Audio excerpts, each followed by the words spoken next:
Kasus pelecehan seksual yang dilakukan oleh mahasiswa Universitas Indonesia ramai di media sosial selama beberapa hari terakhir. Sebanyak 16 mahasiswa laki-laki dari Fakultas Hukum UI terlibat dalam dugaan pelecehan seksual melalui grup chat. Tangkapan layar dari isi potongan-potongan chat dalam grup tersebut dibagikan oleh sejumlah warganet di media sosial X untuk kemudian ramai. Diketahui seluruh pelaku merupakan mahasiswa angkatan 2023. Lantas, apa saja fakta-fakta dari kasus pelecehan seksual oleh mahasiswa Universitas Indonesia tersebut? Berikut 6 fakta kasus pelecehan seksual oleh 16 mahasiswa UI dikutip dari kompas.com. Dilansir dari beberapa sumber, berikut adalah sederet fakta kasus pelecehan seksual yang dilakukan oleh 16 mahasiswa UI.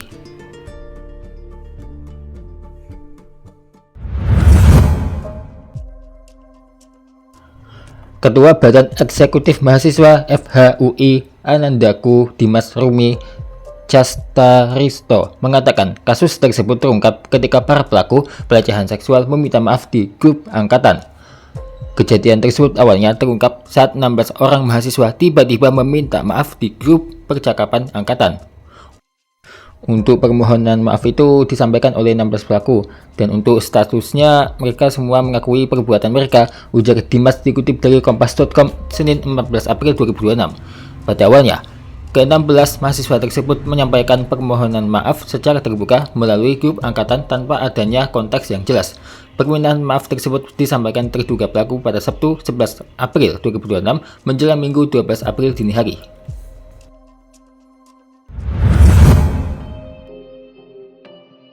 Usai para pelaku menyampaikan permohonan maaf melalui grup angkatan, beberapa jam setelahnya tersebar sejumlah unggahan di media sosial X yang menjelaskan terkait latar belakang permohonan maaf dan tindakan ke-16 mahasiswa tersebut. Dalam unggahan itu terlihat tangkapan layar percakapan dalam sebuah grup serta salinan teks percakapan yang berisi pesan-pesan pelecehan seksual. Pelaku menyampaikan pesan-pesan lelucon, mohon maaf, dan juga perendahan terhadap harkat martabat teman-teman di FH. Kebanyakan bentuknya adalah pesan yang merendahkan dengan nuansa seksual, kata Dimas. Pesan tersebut disampaikan dalam percakapan grup Line dan WhatsApp. Berdasarkan penelusuran BEM FHUI, anggota dalam grup kedua media sosial berjumlah 16 orang.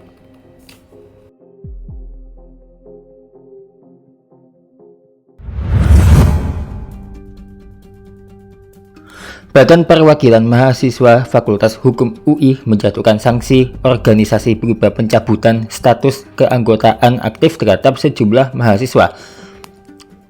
Jari-jarimu harimaumu dalam budir dan perundungan di Universitas Udayana. Artikel pencabutan tersebut tertuang dalam surat keputusan nomor 007/BPM-FHUI/IV/2026 sebagai bagian dari respons awal di tingkat organisasi kemahasiswaan.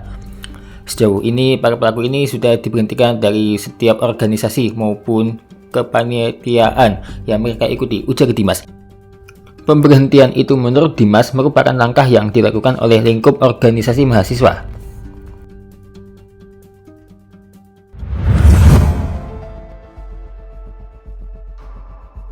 Dekan Fakultas Hukum UI juga telah merilis pernyataan resmi pada 12 April 2026 yang menegaskan bahwa fakultas dan universitas mengecam keras perbuatan tersebut.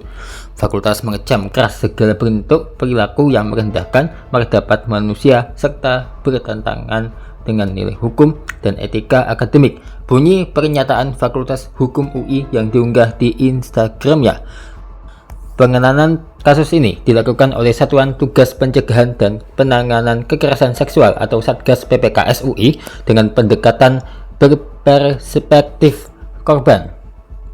Direktur Hubungan Masyarakat, Media, Pemerintah, dan Internasional UI Erwin Agustian Panigoro mengatakan proses penanganan saat ini mencakup verifikasi laporan, memanggil para pihak, pengumpulan bukti, serta koordinasi dengan unit terkait di tingkat fakultas dan universitas, dan pemanggilan terhadap mahasiswa yang diduga terlibat, ujar Erwin dalam keterangan tertulis yang diterima kompas.com Senin.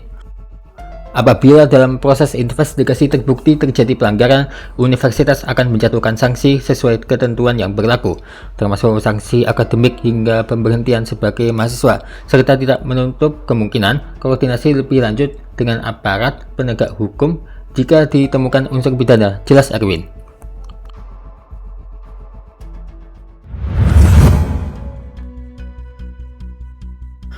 Forum persidangan terbuka untuk menuntut pertanggungjawaban 16 mahasiswa FHUI yang diduga melakukan pelecehan seksual digelar pada Selasa 14 April dini hari.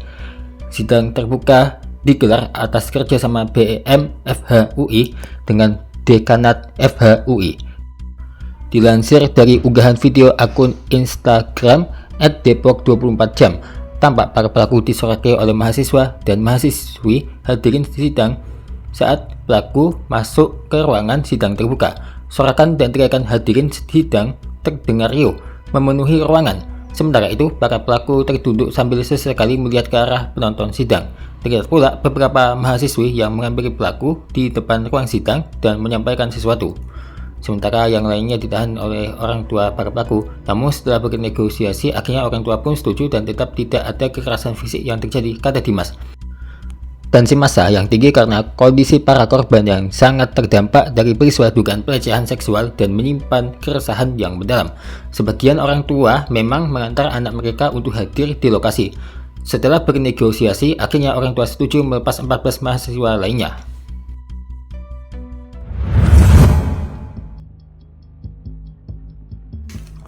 Ketua Komisi Nasional Perempuan, Maria Ulfah Anshor, mengatakan dugaan pelecehan seksual di UI tersebut termasuk dalam kekerasan seksual yang berbasis cyber. Hal itu merujuk kepada Undang-Undang Tindak Pidana Kekerasan Seksual UU TPKS. Maria mengatakan agar menjadi efek jerah bagi pelaku, ia menyarankan korban membuat laporan ke kepolisian. Sebaiknya dekan bisa memfasilitasi korban untuk juga melapor kepada kepolisian supaya ini betul-betul menjadi efek jerah, karena ini kategorinya tidak main-main, katanya. Ini adalah termasuk tindak pidana kekerasan seksual, bahwa pembuktiannya nanti akan dilakukan di kepolisian itu hal lain, tapi ini adalah kategorinya kekerasan seksual, jelasnya. Maka melanjutkan, hal ini yang perlu didalami adalah dugaan para pelaku memiliki posisi di organisasi kampus hingga diduga ada relasi kuasa yang menjadi celah perbuatan pelaku. Saya kira perlu dipastikan korbannya itu siapa gitu. Jangan-jangan memang ada kejadian ini karena proses relasi kuasa. Mereka merasa punya posisi, punya kuasa, kata Maria. Pengamat pendidikan Toto Amin Soevijanto juga menyarankan agar kasus ini dilaporkan ke kepolisian. Mahasiswa yang menjadi pelaku tidak cukup jika hanya diberhentikan atau drop out. Toto menilai selain pasal kekerasan seksual, para pelaku juga bisa dikenai aturan pada UU Informasi dan Transaksi Elektronik atau ITE. Tidak hanya di DO, tapi juga harus dimajukan ke kasus pidana, karena ini akan masuk undang-undang ITE, bisa masuk ke pidana pelecehan, bisa, kata Toto. Jadi paling tidak ada beberapa pasal yang bisa dikenakan pada mereka. Lanjut dia, Toto menyayangkan hal ini terjadi di lingkungan kampus.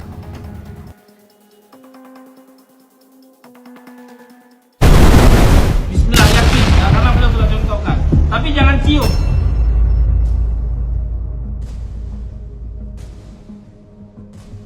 Adegan dalam video ini tidak untuk ditiru karena mereka minum oli mesin.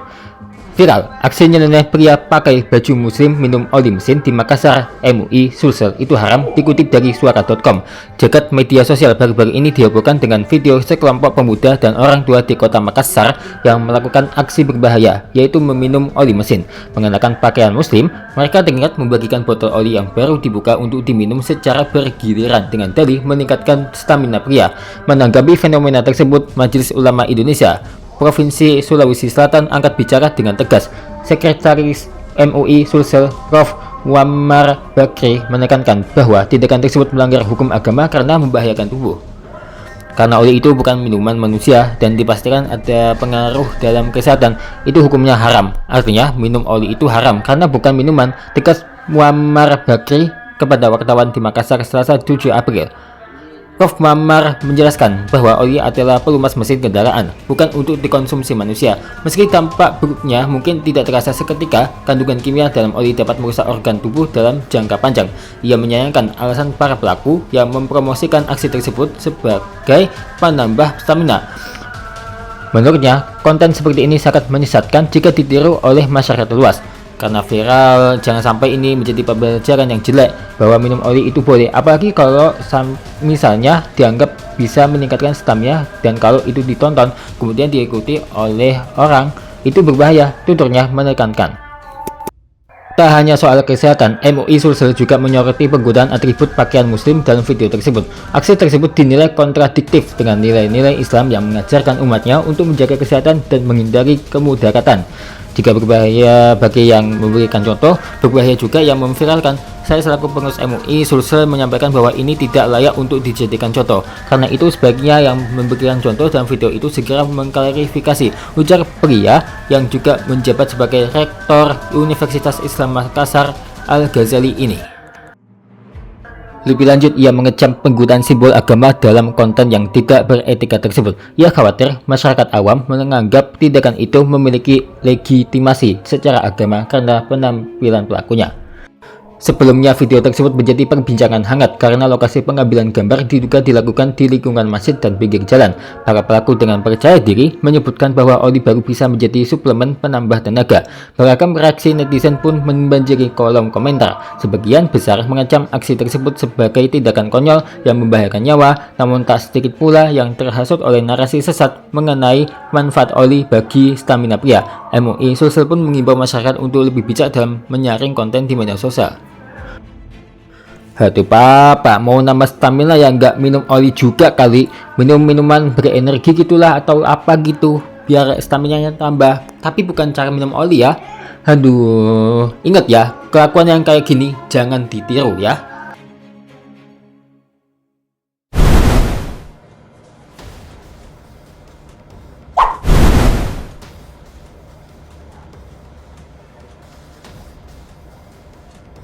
Nih, dia masuk, wah langsung disergap.